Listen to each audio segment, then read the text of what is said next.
Parliament currently, by unorthodox means, is controlled by the Kwanza regime. The Speaker and members who have crossed the floor unceremoniously.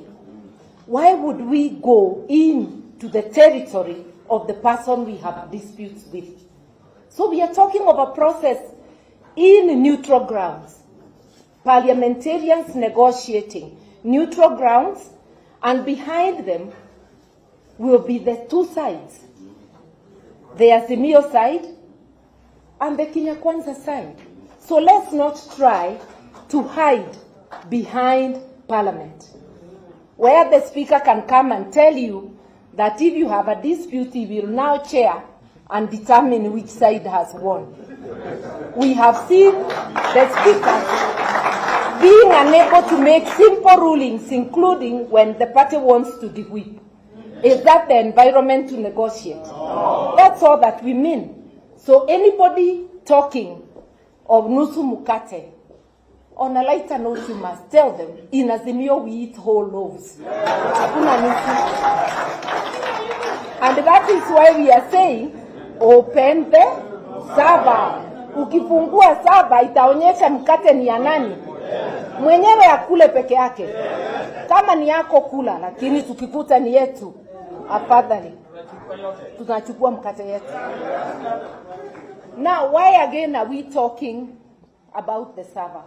To us, it is very important, and our leader has already pointed out, the problems our people are having are a priority. Yes. Cost of living, and I don't have to go to it, it has been covered. But why the server? The server is also about the people. What is the use of going to elections if we can never know the truth about how people voted? We were here in 2007, 2009, 2008. We were here in 2013. We were here in 2017. Now we are talking of 2022, 4 elections.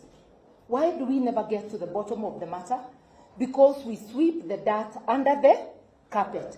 This time round, no dirt under the carpet. Let us open the server and discover the truth. Reforms will be meaningless. Any reforms of the electoral system or IBC will be meaningless without first arriving at the truth. The server is about the people. It's about the people's voice. Those who think server is about power, yes, but power of the people. It is their voice that has been disregarded. So our demands are people-centered, starting with the very immediate about cost of living, and then about their voice. And remember, in our constitution, people are, the sovereignty belongs to the people. If their voice is disregarded, their sovereignty is being trampled upon. I just thought we needed to make those very little points, but very important, very, very clear. And I know somebody on the other side knows it, but they would like to hide behind such phrases of, oh, you want nusu. Now tell them we eat whole loaves. We don't eat half. Now, I have finished about the server. I would want to say that I think I have finished what I needed to say. I have it in so many words, but I think I have already made the point. I want to wish us good deliberations and to say we wish that the negotiations was in a forum like this where all of us can speak. But we know that that would delay the matter until Jesus returns.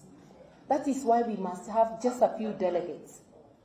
Delegates who represent all of us, because we all can't go there. So just to appeal, let us believe in ourselves and in our collective knowledge that whoever is sent, collectively we will be behind them and we will be able to put the point across. Let us not be divided by who is sent. Unity is our strength, and unity of us as leaders and unity between us and the people we represent. I want to thank you.